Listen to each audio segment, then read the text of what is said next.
Hello students, welcome back to my channel Shubham lecturer. आज का ये वीडियो उन सभी स्टूडेंट्स के लिए है जिनको 2025 में फिजिक्स का पेपर देना है। मान लीजिए आप फिजिक्स का पेपर देने जा रहे हैं या देने बैठे हैं और आपके सामने फिजिक्स का कुछ ऐसा पेपर आता है पूरे 70 नंबर का और आपको इस पेपर में कुछ भी नहीं आता, मतलब आपने पूरे साल फिजिक्स की तैयारी अच्छे से नहीं की है, कुछ भी नहीं आता है। तो आज मैं बिना पढ़े बिना याद किए सिर्फ ट्रिक की सहायता से फिजिक्स में पास होने का तरीका बताने वाला हूं। बस आप लोग जाना, आपके सामने पेपर आएगा, जो ट्रिक मैं इस वीडियो में बताऊंगा इसी ट्रिक को लगा देना। कुछ भी नहीं आता फिजिक्स का, अगर पी भी नहीं आता है ना, फिर भी आप फिजिक्स में पास होंगे, ये मैं 100% गारंटी लेता हूं। क्योंकि बहुत सारे स्टूडेंट का प्रॉब्लम होता है, सर मुझे फिजिक्स में कुछ नहीं आता, फिजिक्स हमें टफ लगता है। तो अगर जिस तरह से मैं बताने वाला हूं आप इस तरह से लिख कर आओगे भैया, टीचर खुश होकर आपको नंबर देंगे, उनकी खुशी का ठिकाना नहीं रहेगा। लाइव प्रूफ मैं आपको दिखाऊंगा। कभी जिंदगी में फेल हो ही नहीं सकते। अगर कुछ भी नहीं पढ़ा है पूरे साल फिजिक्स में, फिर भी बहुत अच्छा नंबर लेकर आओगे। मैं हर साल ये वीडियो देता हूं फिजिक्स में पास होने का ट्रिक, और लाखों बच्चे इस वीडियो को देखते हैं और बाद में कमेंट करते हैं, सर आपने जो बताया था ट्रिक वैसे ही मैंने किया था और हम जो है फिजिक्स में 80 to 85% नंबर लेकर आए हैं। ठीक है, तो वीडियो को लास्ट तक देख लेना। जो मैं ट्रिक बताने वाला हूं छोटा सा वीडियो रहेगा। यहां पे मैंने कॉपी भी ले रखी है बोर्ड एग्जाम की, और यहां पे मैंने फिजिक्स का पेपर ले रखा है। मैं इस पूरे पेपर को एक एक करके सॉल्व करके दिखाऊंगा ट्रिक की सहायता से। तो देखो, आप लोग वीडियो को लाइक करना, चैनल पर नए चैनल को सब्सक्राइब कर लेना। तो जब भी आपको कॉपी मिले, जैसे आपको सब जब जाएंगे तो सबसे पहले स्टूडेंट आपको कॉपी दी जाएगी। तो सबसे पहला काम क्या करना है, इस कॉपी में आप लोग साइड में लाइनिंग ऐसे कर देना। ये तो करना ही होता है, आप सभी को पता है। पहले लाइनिंग करेंगे, उसके बाद में हम पेपर को सॉल्व करेंगे स्टेप बाय स्टेप। ये लाइनिंग हमने कर दिया, ठीक है। और इधर जो कॉर्नर में आप लोग चाहें तो यहां पे अपना रोल नंबर लिख सकते हैं, क्योंकि रोल नंबर आपको हर एक पेज में लिखना है, ये तो आपको पता ही होगा। ठीक है, छोटा सा ऐसे रोल नंबर आप लोग लिख दीजिएगा, ठीक है, ताकि आपको कोई प्रॉब्लम ना हो। अब जब आपको फिजिक्स का पेपर मिलता है, देखो ये फिजिक्स का पेपर आपको मिला, अब इसमें कई खंड होते हैं। जैसे ऑब्जेक्टिव क्वेश्चन 1-1 नंबर वाले रहेंगे, फिर लघु उत्तरीय प्रश्न 1-1 नंबर वाले, फिर लघु उत्तरीय प्रश्न 2-2 नंबर वाले, फिर 3-3 नंबर वाले लघु उत्तरीय प्रश्न, फिर विस्तृत उत्तरीय प्रश्न। मैं सब कुछ बताऊंगा, बस ध्यान से देखना। सबसे पहले हम लोग खंड आ की बात करें तो इसमें भैया बहुविकल्पीय प्रश्न होंगे। अब मुझे ये तो पता है भैया कि ऑब्जेक्टिव क्वेश्चन में से हो सकता है कि आपको कुछ क्वेश्चन ना आता हो, क्योंकि आपको कुछ नहीं आता। मैं ऐसा मानकर चल रहा हूं कि आपको कुछ आता ही नहीं है। तो खंड आ जो बहुविकल्पीय प्रश्न होता है, इसमें टोटल 6 क्वेश्चन होते हैं। देखो, काखा गाघा अंगा और चा करके, ठीक है। अगर आपको इसमें से कोई भी आंसर पता है तो आप कीजिए, नहीं तो आप डायरेक्टली आ जाइए खंड बा पे। ठीक है, खंड बा, खंड जो होता है 2 नंबर 3 नंबर वाला, उस पर ज्यादा ध्यान दीजिए, क्योंकि उसका आंसर अगर आप लोग लिखेंगे ना तो आपको ज्यादा नंबर मिलेगा। अगर आपने अच्छे से लिखा है तो भी, अच्छे से नहीं लिखा है तो भी आपको नंबर मिल जाएगा। लेकिन सबसे पहले अगर आप मान लो खंड आ का आपको क्वेश्चन आता है, ठीक है, तो आप कीजिए क्या, यहां पे प्रश्नोत्तर, पहले खंड आ डाल दीजिए, यहां पे हेडिंग खूब प्यारा सा, ठीक है, खंड आ ऐसे डालना। आप लोग अपने पेन की अकॉर्डिंग डालना, ठीक है, जो भी थोड़ा सुंदर अच्छा रहे। हम यहाँ पे आपको रिकॉर्डिंग करके बता रहे हैं, तो यहाँ पे थोड़ा इधर उधर हो सकता है, लेकिन आप लोगों को खूब अच्छे से हेडिंग डालना है, ठीक है। अब देखो, खंड आ है हमारा, प्रश्नोत्तर संख्या 1 है, तो यहाँ पे हम हेडिंग डालेंगे खूब प्यार से, प्रश्नोत्तर संख्या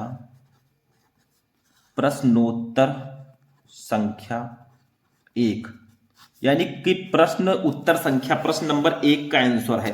देखो, मैं पूरा पेपर बताने वाला हूं, तो लास्ट तक आप लोग ध्यान से देखना, तभी आपको समझ में आएगा कि हमें कुछ नहीं आता, फिर भी हम बहुत अच्छे नंबर से पास हो सकते हैं। अब देखो, इसमें जैसे का वाला हमारा है, ध्यान से समझो, जैसे का वाला हमारा है विद्युत फ्लक्स का मात्रक है, तो आपको मान लो इसका आंसर पता है, तो ऐसे का करके आप लोग लिख दीजिएगा, ठीक है। का अगर आपको आंसर पता है तो आप लोग डायरेक्टली लिख देना इसका आंसर क्या होता है, ठीक है। इसका जो भी ऑप्शन सही होगा, जैसे न्यूटन प्रति कूलम, वोल्ट प्रति मीटर, या फिर न्यूटन मीटर प्रति कूलम, तो सेकंड ऑप्शन वोल्ट मीटर मान लो सही है, तो हम ऐसे सेकंड करके लिख देंगे वोल्ट मीटर, ठीक है। ऐसे हमने लिख दिया। ऐसे आप लोगों का जो भी ऑप्शन सही होगा वो आप लिखिएगा अगर आपको पता है। नहीं पता है तो ऑप्शन वाले को आप छोड़ दीजिए, पहले ऑप्शन वाले को मत कीजिए, आप उन क्वेश्चंस को टारगेट कीजिए जो भैया आपको अच्छे नंबर दें। ठीक है, जैसे हम खंड बा मान लो है, ट्रिक मैं बताता हूं कैसे आप लोग ना पता होते हुए भी अच्छे से लिख पाएंगे। तो खंड आ का मैंने बता दिया कैसे लिखना है। ठीक है, ऑब्जेक्टिव क्वेश्चन में आप लोगों को एक ट्रिक लगाना है कि वो घटना जो प्रकाश की अनुप्रस्थ तरंग प्रकृति दर्शाती है, तो जो आपको थोड़ा सा लगे कि ये सही हो सकता है उसको आप लिख सकते हैं, कोई दिक्कत नहीं है। लेकिन यहां पे हम लोग चलते हैं खंड बा में। अब खंड बा जो है आपका सब्जेक्टिव क्वेश्चन रहेगा, तो सबसे पहले हम हेडिंग खंड बा डालेंगे। ऐसे देखो ध्यान से, मैं यहीं पे समझा देता हूं आप लोगों को। खंड बा मैंने इसी पेज में डाल दिया, लेकिन आपको जहां आप लिखना वहां पे खंड बा आपको डालना है। ठीक है, ये मैंने लिख दिया भैया खंड बा। ठीक है, अब देखो ध्यान से समझो। मान लो हम कर रहे हैं प्रश्नोत्तर संख्या 2 का हम चुंबकीय फ्लक्स से आप क्या समझते हैं इसको करना चाहते हैं, तो क्या करेंगे देखो, पहले प्रश्नोत्तर संख्या 2 का डाल देंगे। प्रश्नोत्तर संख्या 2 का। ठीक है, ऐसे हमने लिख दिया। अब चूंकि एक नंबर में ये आपको दिया जा रहा है, देखो एक नंबर में एक चीज मैं और यहां पे कहूंगा कि आप लोग भैया टाइम पास मत करना इधर उधर देखकर, आपको नहीं आता है फिर भी आप लिखो। देखो जैसे है चुंबकीय फ्लक्स से आप क्या समझते हैं, तो आप क्या कीजिए, एक हेडिंग प्यारा सा यहां पे डाल दीजिए, चुंबकीय फ्लक्स। चुंबकीय फ्लक्स हमने यहां पे हेडिंग डाल दिया, खूब अच्छा सा एक हेडिंग हमने डाला है। देखो ये आपका हेडिंग हो गया, नीचे अंडरलाइन करेंगे, मतलब साफ सफाई इतनी रहनी चाहिए कि एग्जामिनर को लगे कि किसी बहुत टैलेंटेड लड़के ने इसको लिखा है। ठीक है, भले ही कुछ ना आता हो लेकिन ऐसा लिखना है। अब थोड़ा सा समझना है चुंबकीय फ्लक्स होता क्या है। देखो जो आपको पता है उसके अकॉर्डिंग लिख दो, जैसे हम लिख रहे हैं चुंबकीय क्षेत्र में स्थित। ठीक है, इसका जो सही आंसर है वो कुछ हम लिख देना है थोड़ा बहुत। चुंबकीय फ्लक्स के बारे में पूछा जा रहा है तो आप लोग सोचिए, चुंबक के बारे में बात किया जा रहा है, तो चुंबकीय चीज है तो उसके चारों ओर चुंबकीय क्षेत्र तो उत्पन्न होगा ही। तो चुंबकीय क्षेत्र में स्थित। ठीक है, ऐसे करके मतलब आप ब्लू पेन से थोड़ा सा राइटिंग से अच्छे से लिख दोगे, थोड़ा सा इसी से रिलेटेड चीजों को, तो आपको नंबर मिल जाएगा। अगर आपको एग्जैक्ट क्वेश्चन का आंसर पता है तब तो आप कर सकते हो, नहीं पता है तो आप लोग ऐसे चुंबकीय क्षेत्र में स्थित किसी पृष्ठ से, ठीक है, किसी पृष्ठ से अभिलंबवत। ठीक है, राइटिंग से लिखना, मैं थोड़ा जल्दी में लिख रहा हूं क्योंकि मुझे पूरा पेपर बताना है आपको। अभिलंबवत, ठीक है, गुजरने वाली चुंबकीय बल रेखाओं को, चुंबकीय बल रेखाओं को चुंबकीय फ्लक्स कहते हैं। ठीक है, ऐसे कुछ लिख दो, चुंबकीय फ्लक्स कहते हैं। ठीक है, कहते हैं, कुछ ऐसे मैंने लिख दिया। अब मान लो इसका आंसर आपको नहीं पता है बिल्कुल से, तो चुंबकीय फ्लक्स आप लोग हेडिंग डालो, चुंबकीय क्षेत्र में स्थित एक ऐसा पृष्ठ जिस पर रेखाएं गुजरती हैं उसको हम चुंबकीय फ्लक्स कहते हैं। कुछ ऐसे करके थोड़ा सा रिलेटेड चीजें लिख दोगे। मेरे कहने का मतलब है आपने खूब सुंदर सा हेडिंग डाला, प्रश्नोत्तर संख्या डाला, अब ब्लू पेन से आप उसी से रिलेटेड कुछ चीजें, उसी से संबंधित कुछ चीजों को लिख दोगे ना, तो आपको पूरा नंबर मिल जाएगा।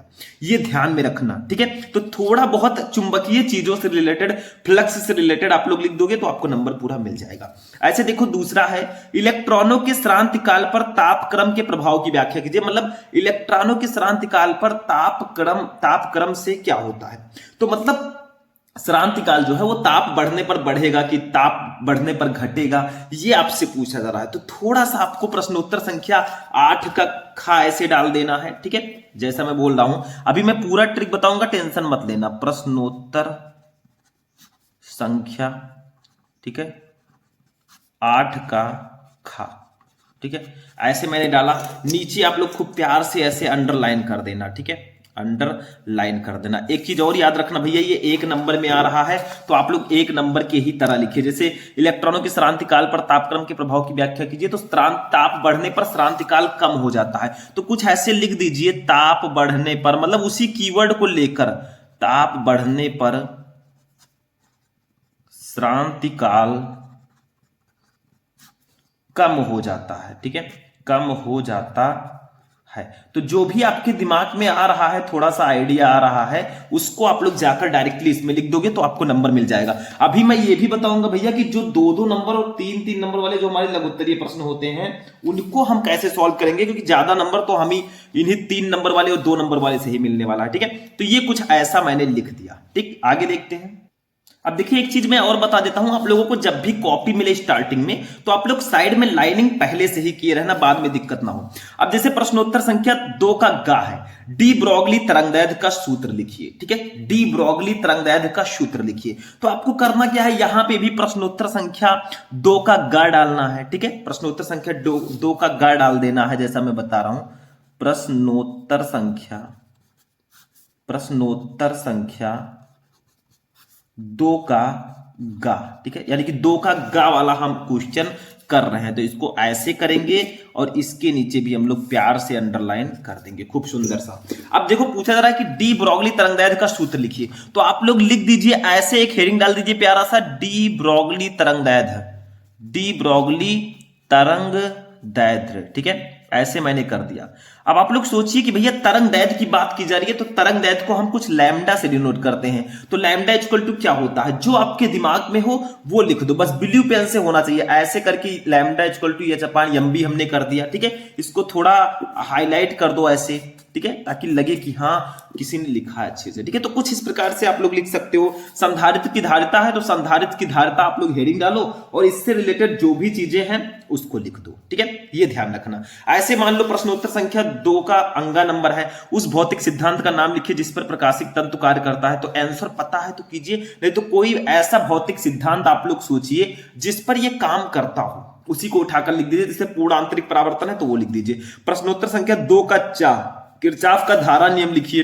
तो आप लोग क्या कीजिए, ऐसे प्रश्नोत्तर संख्या को प्यार से डालिए, मतलब आपको अच्छे से हेडिंग डाल डाल के लिख देना है, बैठना बिल्कुल नहीं है। जितना ब्लू पेन का यूज करोगे भैया उतने चांसेस होंगे आपके नंबर ज्यादा मिलने के, ठीक है। तो दिखाइए आप कि हाँ मैंने ये आंसर किया है, मैं इस नंबर को डिजर्व करता हूं। तो प्रश्नोत्तर संख्या 2 का चा है, पूछा जा रहा है किरचॉफ का धारा नियम लिखिए।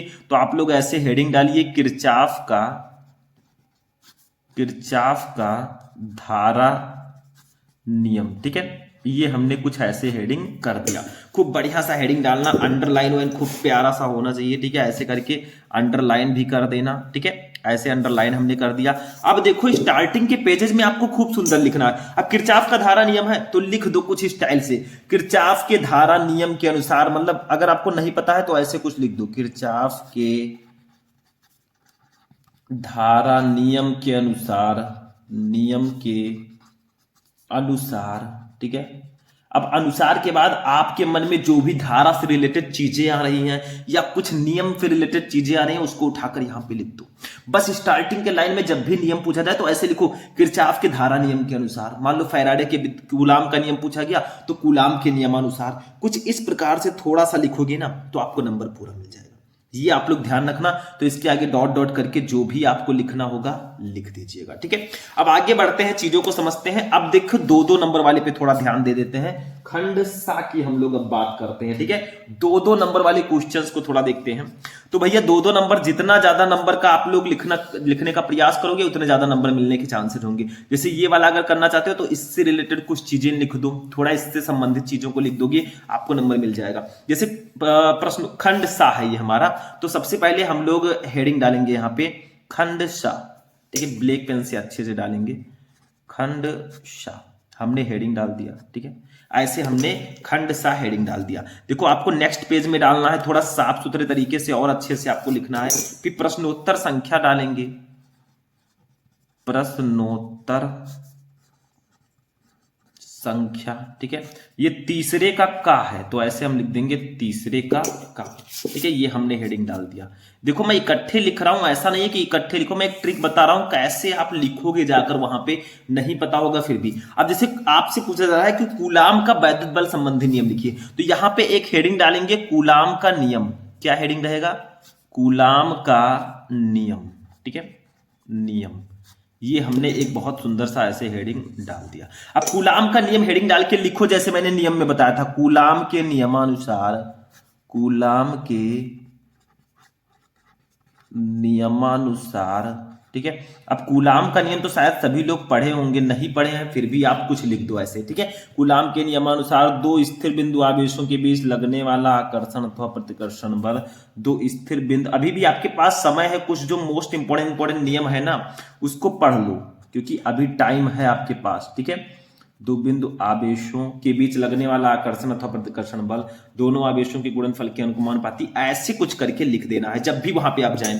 फिर आप लोग इसका फॉर्मूला लिखने का कोशिश करें कि ये वैद्युत बल से रिलेटेड नियम है, तो F इक्वल टू कुछ फॉर्मूला इसका होता होगा, तो 1/4 pi epsilon not into Q1 into Q2 upon R square, कुछ इस प्रकार से फॉर्मूला होता है। लेकिन आप लोग सोचिए मन में कि क्या लिखें, जैसे आप अगर नियम के साथ फॉर्मूले का तड़का लगा देंगे ना तो मेरे हिसाब से ज्यादा बेटर रहेगा और अच्छे से आप परफॉर्म कर पाएंगे, कॉपी और अच्छी रहेगी, नंबर अच्छे मिलने के चांसेस होंगे। आगे देखते हैं। अब देखिए हमारा नेक्स्ट क्वेश्चन है, इसी का खा है तीसरे का।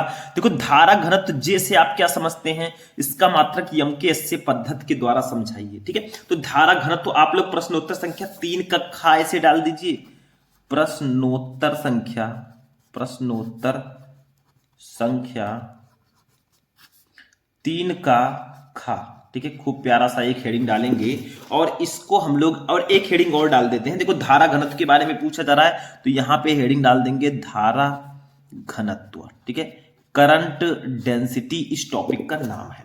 तो दोनों के नीचे पहले तो हम खूब प्यारा सा अंडरलाइन करेंगे, मतलब साफ सफाई जितना रहेगा भैया नंबर मिलने के चांसेस उतने ही ज्यादा रहेंगे। अब धारा घनत्व क्या होता है, मतलब करंट डेंसिटी क्या होता है, उसके बारे में थोड़ा बहुत जो भी आपको पता है वो आप लिख सकते हैं, मतलब अपने हिसाब से, ठीक है। धारा घनत्व क्या होता है, तो जो भी है धारा घनत्व, इसमें धारा ऐसे कुछ करके जो भी आप लिख दीजिए, धारा तथा धारा घनत्व तथा, ठीक है, क्षेत्रफल के अनुपात को धारा घनत्व कहते हैं, कुछ ऐसे लिख दीजिए, ठीक है, के अनुपात को धारा घनत्व कहते हैं, ठीक है, धारा घनत्व कहते हैं। देखो धारा घनत्व के बारे में पूछा जा रहा है तो इसमें धारा तो होगा ही, तो धारा तथा उसके अनुपात को धारा घनत्व कहते हैं। J इक्वल टू आप लोग फॉर्मूला लिख दो I/A, कुछ ऐसे लिख दो, मतलब जो भी आपको आता हो थोड़ा बहुत ऐसे करके लिख दोगे भैया 2 नंबर में, बस इतना काफी है, ठीक है। थोड़ा बहुत और आप एक्सप्लेन कर दोगे काम खत्म। ऐसे देखो फैराडे के विद्युत चुंबकीय प्रेरण संबंधी नियम है, तो आप लोग प्रश्नोत्तर संख्या 3 का गा डालो और फैराडे के विद्युत चुंबकीय प्रेरण संबंधी नियम हेडिंग डाल के जो भी आपको आता है थोड़ा बहुत बस ब्लू पेन से अच्छे से आपको लिख देना है, ठीक है। अब तीसरी चीज है व्यतिकरण तथा विवर्तन में अंतर। आपको ये वाला क्वेश्चन दिया गया है तो आप लोग क्या कीजिए, प्रश्नोत्तर संख्या डालिए, प्रश्नोत्तर संख्या, ठीक है, 3 का घा आपसे दिया गया है, तो इसको थोड़ा सा समझो, इसको थोड़ा ट्रिक से कर दोगे काम खत्म हो जाएगा। अंतर वाली चीजें थोड़ा ज्यादा आसान होती हैं, तो आप लोग एक साइड में लिख दो व्यतिकरण, ऐसे लिख दो व्यतिकरण, और एक साइड में आप लोग लिख दो विवर्तन, एक साइड में आप लोग लिख दो विवर्तन और बीच में कर दो प्यारा सा अंडरलाइन जहां तक हो सके, ठीक है। तो व्यतिकरण एंड विवर्तन, अब इनके बारे में थोड़ा थोड़ा सा लिख दो, जैसे इसमें फर्स्ट पॉइंट लिख दो, व्यतिकरण एक ऐसी भौतिक प्रक्रिया है, ठीक है, ऐसे करके जो भी आप लिख सकते हो, एक ऐसी प्रक्रिया है, एक ऐसी भौतिक प्रक्रिया है, ऐसे करके आप लोग दोनों में थोड़ा ऐसे से ट्रिक करके लिख दो। इसमें भी विवर्तन एक ऐसी घटना है, ऐसे करके फर्स्ट करके लिख दो। फिर एक पॉइंट सेकंड लिखो कुछ कि व्यतिकरण में ये होता है, मतलब जो भी आपको आता है व्यतिकरण के बारे में या उसी से रिलेटेड चीजों के बारे में वो आप लोग लिख देना, ठीक है। विवर्तन में ऐसा होता है, ठीक है, अपने दिमाग से कुछ ऐसी चीजों को लाना और यहाँ पे उसको पुट आउट कर देना। तो 2 नंबर वाले क्वेश्चन भी, 3 नंबर वाले में भी कुछ जैसे डेरिवेशन टाइप की चीजें आती हैं, तो डेरिवेशन को अपने अकॉर्डिंग आप लोग सॉल्व कीजिएगा, ठीक है। डेरिवेशन टाइप की चीजें अगर हैं तो उसको अपने अकॉर्डिंग आप सॉल्व कर सकते हैं, कोई दिक्कत नहीं होगी। मतलब डेरिवेशन कैसे करेंगे, थोड़ा सा इसको भी समझ लेते हैं कि कैसे आप किसी डेरिवेशन को थोड़ा बहुत समझा सकते हैं, ठीक है। और भी इसमें बहुत सारी चीजें हैं। देखो 3 नंबर में प्रकाश के अपवर्तन से आप क्या समझते हैं, तो आप लोग प्रकाश का अपवर्तन हेडिंग डालिए, लिख दीजिए। फिर इसमें कुछ न्यूमेरिकल टाइप के हैं, ठीक है। देखो फिर खंड या में देखो ये आपके सब कुछ है, मतलब इसमें आपका विस्तृत ये प्रश्न है, ठीक है। तो जो भी चीजें हैं सब इसी से रिलेटेड है। जैसे मान लीजिए कोई डेरिवेशन आपको करना है, तो डेरिवेशन जैसे ये वाला मैं ले लेता हूं। देखो किसी वैद्युत द्विध्रुव की अक्षीय स्थिति पर किसी बिंदु पर वैद्युत विभव का सूत्र स्थापित कीजिए, ठीक है। तो हम इसको भी थोड़ा सा समझते हैं, ठीक है। तो पहले हम खंड दा डालेंगे, फिर हम प्रश्नोत्तर संख्या 4 का खा डालेंगे, ठीक है। तो यहां पे हम डाल देंगे खंड दा, मतलब हेडिंग डालने में आपको कोई दिक्कत नहीं होनी चाहिए। और प्रश्नोत्तर संख्या, ठीक है, 4 का खा, कुछ ऐसे हम लोग एक हेडिंग डाल देंगे, ठीक है। जितना अच्छा आप लिख सकते हैं, प्रेजेंट कर सकते हैं, उतना अच्छा आपको करना है, ये ध्यान देना। ये देखो, ठीक है, ये देखो, ठीक है, ऐसे कुछ कर देंगे। अब हमें क्या कहा जा रहा है कि वैद्युत द्विध्रुव की अच्छी स्थिति पर किसी बिंदु पर वैद्युत विभव, तो एक प्यारा सा हेडिंग ऐसे डालेंगे, वैद्युत द्विध्रुव की अच्छी स्थिति पर वैद्युत द्विध्रुव की अक्षीय स्थिति पर विभव, ठीक है। ऐसे एक हेडिंग डालेंगे और नीचे कर देंगे अंडरलाइन। अब आपको पता है कि डेरिवेशन पे फिगर बनाना होता है, ठीक है। तो हम करेंगे क्या, थोड़ा सा ट्रिक लगाएंगे। देखो एक आवेश हमने यहां पे ले लिया, ठीक है, एक आवेश हमने यहां पे ले लिया, ठीक। इनके बीच की दूरी जो है 2l हो गई, ठीक है। समझ में आया। कुछ ऐसे जैसे हम लोग डेरिवेशन करते हैं, जैसे माइनस क्यों हो गया, ये प्लस क्यों हो गया, इसके बीच की दूरी ये हो गई, मध्य बिंदु इसका वो है, ठीक है। इस मध्य बिंदु से r मीटर की दूरी पर एक बिंदु P स्थित है, ठीक है, एक बिंदु P स्थित है।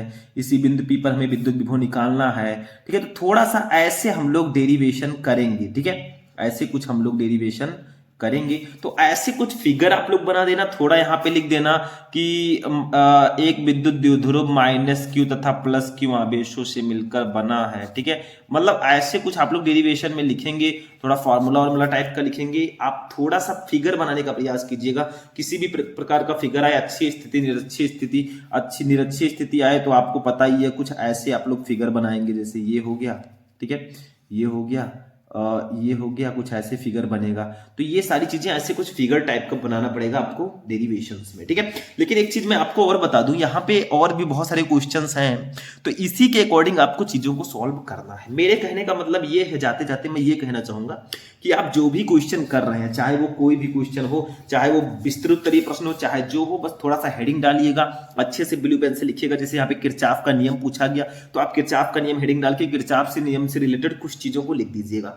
अब एक चीज और है, बिना पढ़े फिजिक्स में बहुत रेयर केस में लोग पास होते हैं, ये भी चीजें हैं। तो आपको अच्छे से अगर आप लोग एक्सप्लेन कर दोगे जैसा मैंने बताया, तो आपको नंबर तो मिल जाएगा, हो सकता है आप पास भी हो जाओ, क्योंकि 30 नंबर इसमें प्रैक्टिकल के मिलते भी हैं, ठीक है।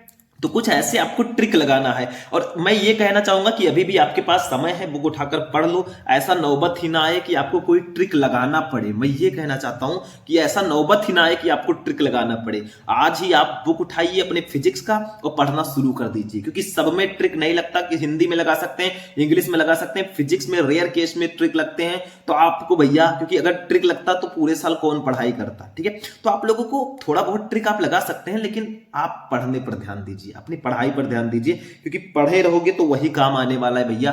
ट्रिक तो एक तुक्का होता है जिसको लोग लगाते हैं, ठीक है। तो इस तरह आप फिजिक्स में पास हो सकते हैं ट्रिक लगा के, ऐसी बात नहीं है। लेकिन आप लोग थोड़ा खुद पर ध्यान दो, टाइम है अभी, पढ़ लो, कोई प्रॉब्लम नहीं होनी चाहिए, ठीक है। तो आज का वीडियो कैसा लगा, वीडियो को लाइक करना, चैनल पर नए चैनल को सब्सक्राइब करना। मिलते हैं हम फिर नेक्स्ट वीडियो में नेक्स्ट टॉपिक के साथ, तब तक के लिए जय हिंद।